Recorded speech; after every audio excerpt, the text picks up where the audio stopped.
This person has grown up, built their life, become somebody completely different from that two-headed mouse who's now just a faded memory of once upon a time.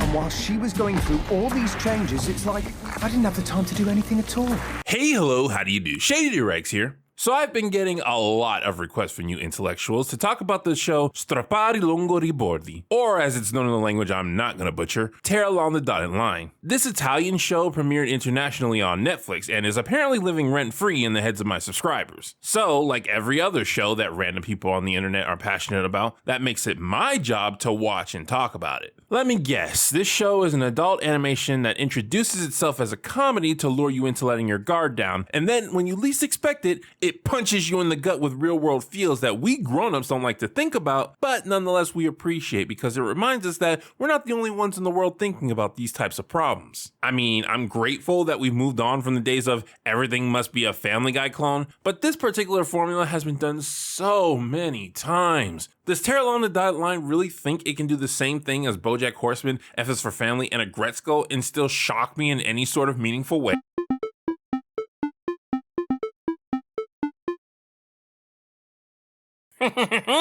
Shocking, isn't it?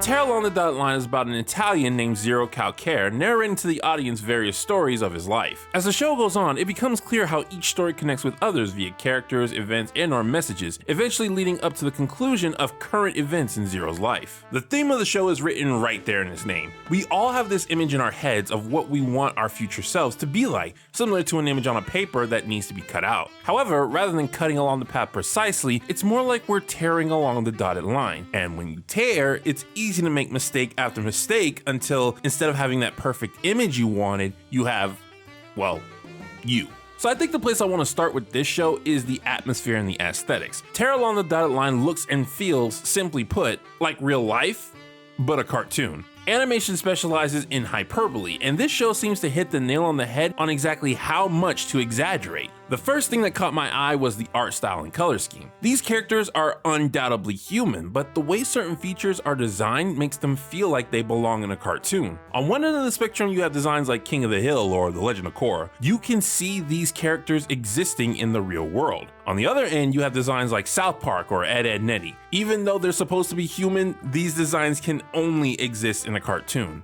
Tear Along the Dotted Line fits perfectly in between, where the designs definitely belong in a cartoon because they're exaggerated, but the exaggeration is done enough that you don't have to think about what it's representing in the real world. Well, maybe I'm being a bit generous because the designs remind me of my childhood. I get serious Pepperan and Kids Next Door vibes from these characters. One exaggeration that I don't quite get, though I still really like, are all the animal replacements. Like, I get why one of Zero's students is a mouse, but I don't get why his mom is a chicken or why this random person passing by is a cat. As I do more and more of these reviews, I'm noticing that I'm also caring more and more about the animation within shows. I still don't mind too much if the animation is bad because it's just some random guy has forever taught me that good stories and characters take precedent and can even make bad animation an enjoyable part of the experience. But what I am starting to do is appreciate when the animation pulls its weight. I love Tear Along the Dotted Line's animation and cinematography so freaking much. There are no lazy shots and perspectives change continuously throughout the scenes. Things are constantly moving on screen to keep your eyes engaged just as much as your ears. And considering how much they talk in this show, your eyes will not go on holiday. And when I say things are constantly moving, I don't mean like a parent dangling keys in front of a baby just to keep them content.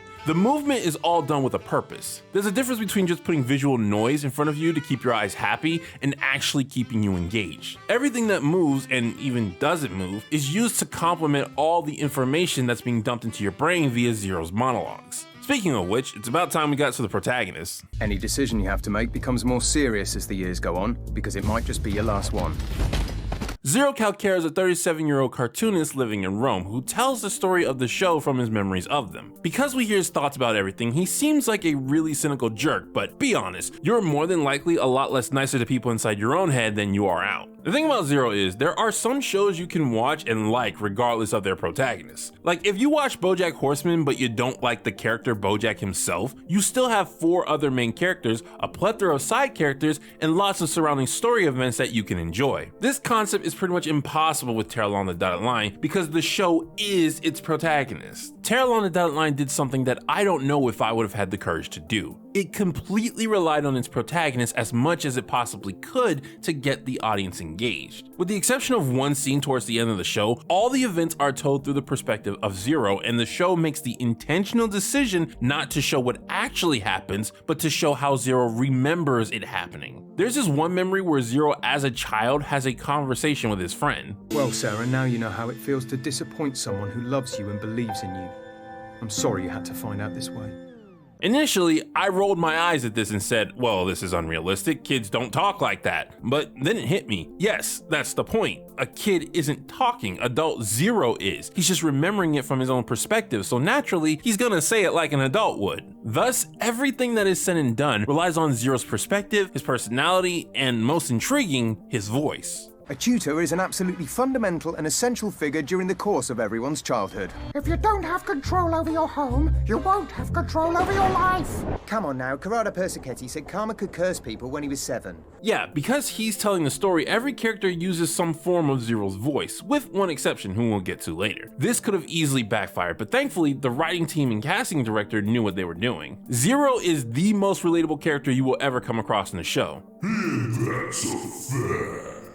I can't say anything about the Italian version because I know not the language of plumbers, but as far as the English version goes, I never got tired of listening to this guy. Adam Rizdi does an amazing job voicing pretty much every character in the show, especially considering how fast he has to read his lines to keep up with the mouth syncing originally made for Italian. And it's not just the voice acting, but the entire presentation. Everything Zero says is done in a way that makes you completely understand his perspective, even if he's saying something that's wrong. His use of hyperbole is spot on perfect, and the events revolving around this makes every topic interesting to listen to. Also, it's hilarious. Mission aborted. But I really thought that tweet was amazing, so witty. It would have got 800 million likes. I might have been asked to make a film about it. I know I'm gushing a little much about this one character, but I'm just insanely impressed. The director, writers, and animators had to give all these characters and situations distinct personalities and charm using the voice and perspective of one guy. That, to me, is amazing. Zero's primary trait is that he's overly anxious. He mentally freaks out over very minor things because he believes his mistakes will be devastating to his own life, as well as possibly others. The other day I was at a restaurant with Secco and I couldn't decide if I wanted my usual margarita or a pizza that I'd never tried before that sounded really good. But I need to hurry because I can tell the waiter is already getting fidgety. This anxiety has made him overly cautious about changes in his life. In the metaphor about tearing along the dotted line, Zero eventually realizes that, in fear of making a mistake, he ceased tearing altogether and just held the piece of paper in his hand, a realization that made him feel awful because just holding onto a piece of paper might be worse than tearing it and making a mistake, since it still doesn't get you that perfect person you were trying to create, but at least if you had tried tearing, there would have been a chance you could have made some progress. Or who knows, your mistakes might even have still made you better than you were. It's a long way of saying the classic line, you miss every shot you don't take. Zero was so scared of missing his shots, he didn't take any, but not taking any shots still winds you up with a score of 0. Or at least, that's how he views himself. Considering Zero is named after the creator of this show, who also created the comic the show is based off of, I'm inclined to believe that he's a self-insert, in which case, I think it's safe to say that Zero did make something of himself, but what do I know? Regardless, this message about dotted line is another metaphor of one of my favorite topics, fear of failure, and a really good metaphor at that. Obviously, I was going to want to talk about it. Come on, Zero, how could I possibly read this to children? The first part is nice, but there needs to be a bit of hope at the end. We need hope. Alice is one of Zero's close friends whom he fell in love with when they were teenagers. Other than Zero himself, Alice is the most complex character we get in the show, probably because the climax is all about her. We see her relationship with Zero and all the complications that come with it, how she and Zero both fawned for each other, but unfortunately Zero's anxiety made him too afraid to take the next step for a good 20 years. We see how the two relied on each other to get through emotional hard times, and we also learn about Alice's personal hobbies, like her love for children and how she took up boxing because she'd rather have a bruised face full of experience than a pretty face that never changed, which I thought was very poetic. When Alice is first introduced as a character, Zero says he met her when he was 17, but he hasn't heard her voice in months, which originally made me think that they broke up or lost their friendship long before the narration started. However, the show drops little hints of what actually happened to Alice as it runs along. I figured it out by episode 4, but you are eventually told everything. At the end of episode 5, it's revealed that Alice is dead, and in the middle of episode 6, we learn that her cause of death was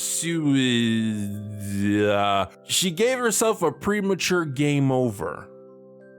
Like I said, starts out as a comedy, then punches you right in the gut. Despite seeing something like this coming, it was still very effective on me. I mean, I didn't turn on the grill or anything like that, but the execution did make me sit back and think the same question Zero did.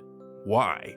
Why would anyone do this? You all know I fear death, and you all know I believe I have the power to get through any problem in my life. I'm the kind of person where if I wind up dead and the only thing left is a note saying I did it to myself because I just couldn't take it anymore, it's 100% guaranteed to be a murder. So I genuinely don't understand when others think that things are so bad, the only way they could possibly get better is if it all just ends. But the reality of the situation is that some people do think this is the solution, and they go through with the act, leaving the rest of us to ponder how it could have possibly been prevented. This has always been a subject I've been uncomfortable with discussing on a serious level because I've constantly felt like if I talk to someone with this mindset, someone who's teetering on the edge and looking to me for advice, I would probably just make things worse for them. If I did try to help, I would most likely say what I always say: stop complaining, realize that life isn't all bad, and figure out a way to solve your problems. But is that really what that person needs to hear right now? How can I expect to help someone through their problems if I can't even empathize with them? If my hunch is correct and Terrell on the Dotted Line is indeed based off of events from the creator's life, Alice's situation makes this moment in the show hit a lot harder.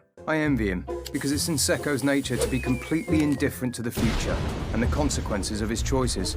Secco is one of 2 friends introduced that Zero's known since childhood. His prominent trait is that he doesn't care about the typical consequences that most people would, which makes him a nice foil for Zero, who's constantly stressing out and complaining. What I like about Secco is, despite often being seen as the lesser one in the group of peers, he seems to have his life figured out much better than the others, and the show is well aware of this. While Zero and Sarah complain about the jobs they have, Secco is making a living playing online poker and is completely fine. Gotta appreciate when someone successfully gets out of the 9-to-5. Out of all the characters, Secco seems the happiest with his life, or at the very least, the most content. He's also constantly asking people if they want to get ice cream. Should we go get some ice cream? Should we go get some ice cream? Should we go get some ice cream? Which I think is supposed to be his way of trying to cheer people up. That's so unlucky of all the days to get a flat. It's not unlucky. If you hit the curb at 50 miles per hour, you blow a tyre, even if you're driving an armoured truck. I'm not listening. I'm better than this. Sarah is the second childhood friend and exists on the opposite end of the spectrum as Secco in that she puts in a lot of effort into situations, though she still doesn't freak out about them like Zero does. When this character first appeared, I immediately fell in love with her. Throughout the show, Zero is complaining and overanalyzing things non-stop, and Sarah seems to be the only one who can properly shut him up. The fact that the Bengali man didn't help me out is still bothering me.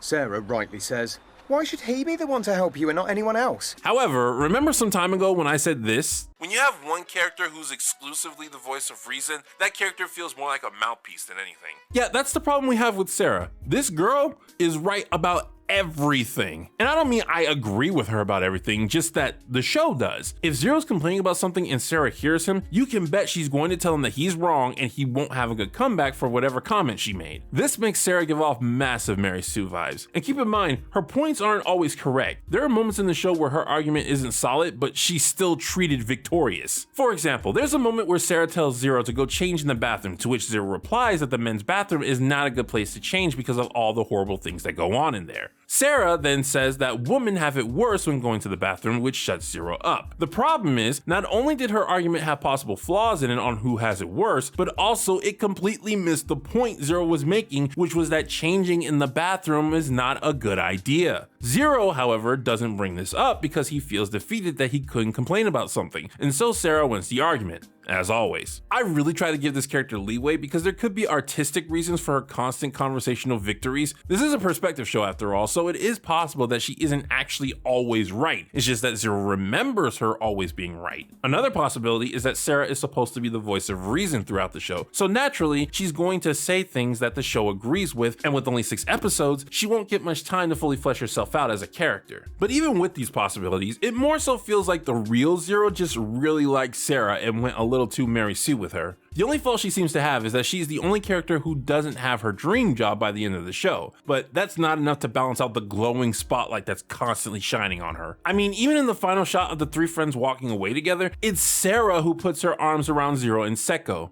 Show, did you forget that Zero is the main character and that he was the one connecting these two within the story? I'm pretty sure Sarah doesn't say a single word to Secco throughout all 6 episodes, so this really comes across as just trying to make her look good. My job as your conscience is to prod you to see if you know why you're really talking about the coal. After that, we can do what we want and you can carry on pretending that nothing ever happened. The last character we're talking about is the armadillo, who pops up every now and again to either guilt trip Zero or give him advice. In the second episode, it's revealed that the armadillo isn't real, he's just how Zero pictures his own conscious. Ironically, the armadillo, who is Zero's own voice in his head, is the only character throughout the show who is not voiced by the same actor as Zero himself. Oh, every time I say this, my armadillo-shaped conscience reminds me. Look, working on a construction site would be much worse. That's all I'm saying. That is some maximum levels of irony right there. I love it and think it's brilliant. But you know what's funny? Even the armadillo isn't right all the time like Sarah is, despite being Zero's conscious. He was the one who told Zero to ghost Alice for 2 weeks, which we later found out had massive consequences. I think that's the point though. In the end, the armadillo is just Zero, so he's still going to make wrong choices. Bravo, an infinite loop.